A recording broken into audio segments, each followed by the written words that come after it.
Hi friends, मेरा नाम अमित कुमार है और आप सभी का मेरे YouTube channel study with Amit में स्वागत है। And today we are going to discuss about anti defection law, जिसको हिंदी में दल बदलो कानून भी बोलते हैं। नाम से ही आपको पता चल रहा होगा, वैसा कानून जो दल के बदलने से संबंधित हो। तो ये बहुत इंपॉर्टेंट टॉपिक है। आपको किसी भी एग्जामिनेशन जो आपको स्टेट पीसीएस और या फिर सिविल सर्विसेज में बहुत जनरली ये टॉपिक आता ही है और इससे क्वेश्चन रहते ही रहते हैं। जैसे मैं एक क्वेश्चन बताता हूँ इसमें कि एंटी डिफेक्शन लॉ किस शेड्यूल से संबंधित है। तो anti defection law 10th schedule से संबंधित है। तो बहुत सारे क्वेश्चन है कि ये कौन सा अमेंडमेंट के अंतर्गत आया था। बहुत सारा क्वेश्चन है जो आप इससे रिलेटेड है और ये एग्जाम कॉम्पिटिटिव एग्जामिनेशन में आता ही आता है।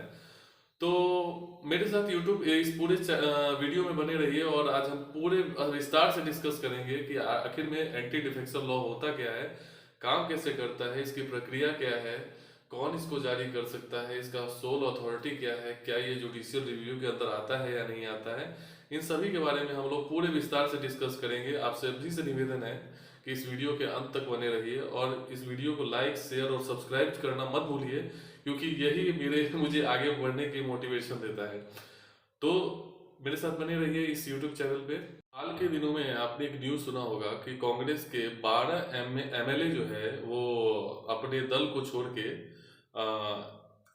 मेघालय में, ये मेघालय की घटना है, मेघालय में अपने दल को छोड़ के तृणमूल कांग्रेस इंडिया में शामिल हो गए हैं, जिसके खिलाफ कांग्रेस ने ये बोला है कि इन सभी के खिलाफ जो है वो एंटी डिफेक्शन लॉ मतलब आना चाहिए। उन्होंने स्पीकर से ये गुजारिश की है। तो अब आज हम लोग जानेंगे एंटी डिफेक्शन लॉ क्या है, इसके बारे में, मतलब इसको लाने की जरूरत क्यों पड़ी है। तो देखिए, एंटी डिफेक्शन लॉ जो है ना, ये हॉर्स ट्रेडिंग को रोकने के लिए, पॉलिटिकल, थोड़ा हॉर्स ट्रेडिंग जो है ना, मतलब आप समझते होंगे कि इलेक्शन से पहले इतने विधायक या इतने एमएलए या एमपी को खरीद लिया है इन्होंने। तो इनसे बचाने के लिए इस लॉ को लाया गया था। इसकी शुरुआत, इसका नाम का जो ओरिजिन है ना,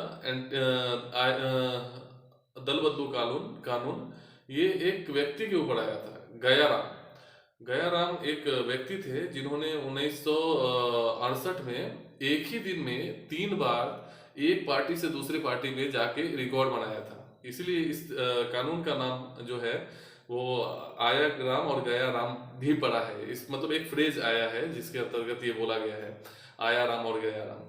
तो ये बहुत सीरियस कंसर्न था कि पहले क्या होता था कि इलेक्शन हुआ और उनको मतलब ऐसा लगा कि ये पार्टी जीतने वाली है, तो वो उस पार्टी को छोड़ के उस पार्टी में चले जाते थे। इससे क्या होता था, सरकार में स्टेबिलिटी बनती नहीं थी। स्टेबिलिटी नहीं बन रही है, इसका मतलब सरकार गिरने का चांस है।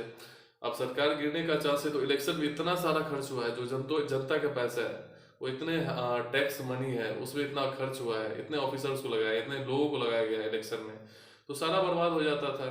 समय की बर्बादी है और डेमोक्रेसी का कहीं ना कहीं ये मिसयूज किया जाता था। तो इनसे बचने के लिए एंटी डिफेक्शन लॉ जो है 1985 में लाया गया। जो एंटी डिफेक्शन लॉ जो 1985 में लाया गया, जो 52वां संविधान संशोधन जो है उसको करके लाया गया था जो इनफोर्सेबल जो है ना 2002 में हुआ। तो एंटी डिफेक्शन लॉ के बारे में हम लोग जानेंगे। तो इसका बेसिक उद्देश्य तो मैंने आपको क्लियर कर दिया है कि इसका उद्देश्य जो है वो सरकार में स्टेबिलिटी बनाना है, एमएलए और एमपी को पॉलिटिकल हॉर्स ट्रेडिंग से बचाना है। तो किस तरह से खरीद फरोख्त होता है, विधायक और एमपी एमएलए का होता है, उस चीज से बचने के लिए ये किया जाता है। तो इसकी शुरुआत जो ये जो एंटी डिफेक्शन लॉ है, इसके अब हम लोग इस पहलू के बारे में जानेंगे कि इसमें क्या क्या क्राइटेरिया है जो किसी विधायक पे या किसी एमपी या एमएलए पे, किसी भी मतलब व्यक्ति पे, सदस्य पे कैसे एंटी डिफेक्शन लॉ एप्लीकेबल होता है, मतलब उस पर लागू कैसे होता है। जैसे मैं अभी बताता हूँ, मैं किसी फलाने पार्टी का सदस्य हूँ और मैंने उस पार्टी के अगेंस्ट में जाके कोई बात बोली है, तो ये उस पार्टी के अगेंस्ट में मेरी विश्वसनीयता को खत्म करती है और ये एंटी डिफेक्शन लॉ के मतलब तरफ मुझे लेके जाती है। तो एंटी डिफेक्शन लॉ जो है वो, या तो आप पार्टी के अगेंस्ट में जाएंगे तो आपके अगेंस्ट में मतलब आपको लगेगा एंटी डिफेक्शन लॉ, या फिर वॉलेंटरली आप किसी पार्टी की सदस्यता को गिव अप कर देते हैं, तब भी एंटी डिफेक्शन लॉ आप पे एप्लीकेबल होगा। इसका एक एक्सेप्शन भी है। अगर 2/3 ऑफ मेजोरिटी जो है किसी पार्टी का, मान लेते हैं 30 व्यक्ति है, किसी पार्टी में 30 सदस्य हैं, उसमें से 20 सदस्य जो है वो किसी दूसरे पार्टी में ज्वाइन कर लेते हैं, तो उसमें एंटी डिफेक्शन लॉ लागू नहीं होगा। याद रखिए, 2/3 ऑफ मेंबर अगर किसी पार्टी का दूसरे पार्टी में चला जाता है तो एंटी डिफेक्शन लॉ लागू नहीं होता है। ये इसका की पॉइंट है। दूसरी बात क्या है, इसमें होल एंड सोल अथॉरिटी जो होती है वो होती है प्रिजाइडिंग ऑफिसर। ये बहुत नया नाम लग रहा होगा आपको सुनने में। प्रिजाइडिंग ऑफिसर जो है वो या तो चेयरमैन या तो लोकसभा का स्पीकर, उस दोनों में से कोई एक हो सकता है, बशर्ते ये किस हाउस में मतलब एंटी डिफेक्शन लॉ लागू किया जा रहा है। अगर वो लोकसभा में है तो स्पीकर है, और या फिर राज्यसभा में है तो वो चेयरमैन के द्वारा किया जाएगा। तो ये बात तो जहां तक मुझे समझ में आ रहा है क्लियर हो गई होगी आपको कि मतलब ये इसकी होल्ड एंड सोल अथॉरिटी कौन है, ये कौन लागू करता है। 1992 तक होल एंड सोल अथॉरिटी जो थी वो प्रिजाइडिंग ऑफिसर ही थी, लेकिन सुप्रीम कोर्ट ने सुप्रीम कोर्ट ने इसमें थोड़ा सा ट्विस्ट किया, और उसने उस समय एक केस आया था, उस केस का नाम था, तो उस समय एक केस आया था, उस केस का नाम है Kyoto Hollande case. Kyoto Hollande case के अंतर्गत ये जजमेंट सुप्रीम कोर्ट ने दिया कि अब whole and sole authority presiding officer रहेगी, लेकिन वो एक ट्रिब्यूनल की तरह काम करेगी। ट्रिब्यूनल में क्या होता है कि उसका जुडिशियल रिव्यू संभव होता है।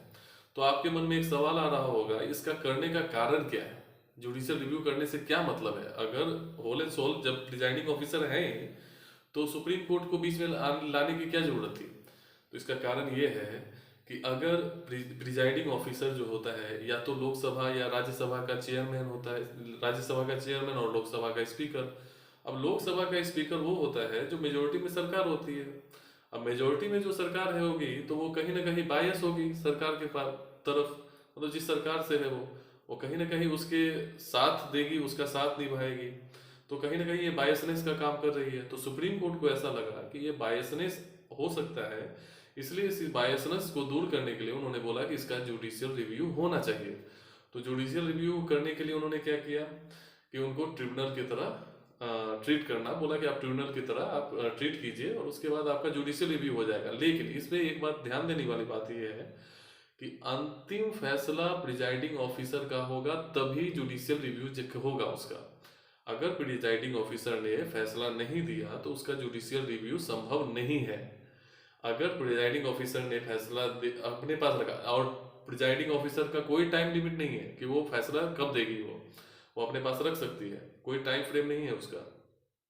प्रिजाइडिंग ऑफिसर ने दे दिया, और अगर किसी सदस्य को लगा कि नहीं ये फैसला गलत है तो वो सुप्रीम कोर्ट में जा सकती है कि हाँ सर ये जो फैसला दिया गया है जो हमको लग रहा है ये गलत है, तो इसका जुडिशियल रिव्यू किया जाए। हाँ, बशर्ते कब, जब प्रिजाइडिंग ऑफिसर फैसला देगी तब।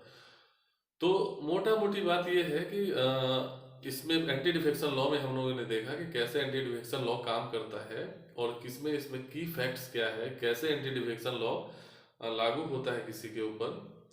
तो हम लोगों ने देखा कि ये 10th शेड्यूल में आता है, 1985 में आया, 52वां संविधान संशोधन हुआ, उसके बाद ये लाया गया, इसका पर्पस क्या है, क्यों ये लाया गया।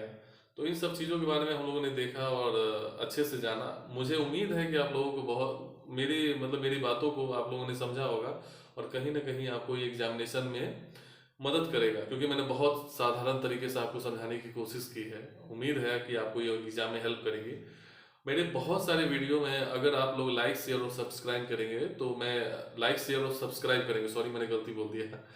तो इससे क्या होगा कि मुझे आगे वीडियो बनाने में मदद मिलेगी, और मैं बहुत समय निकाल के वीडियो बनाता हूँ। तो आप लोग लाइक जरूर कीजिए इस वीडियो को। तो हमने एंटी डिफेक्शन लॉ देखा।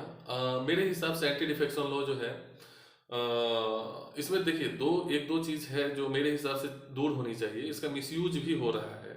अब जैसे मान लीजिए 2/3 ऑफ मेजोरिटी है, वो जब तक मतलब 2/3 मेजोरिटी होगी नहीं तब तक उस पर एंटी डिफेक्शन लॉ लागू नहीं होगा। तो इतनी बड़ी बड़ी सरकार है, बड़ी पार्टी वाली सरकार है, तो उसमें 2/3 मेजोरिटी जब तक वो जाएगी नहीं तब तक एंटी डिफेक्शन लॉ। तो एक दो तो एमएलए तो एमपी तो खरीद ही सकते हैं ना, तो हॉर्स ट्रेडिंग तो हो ही रहा है।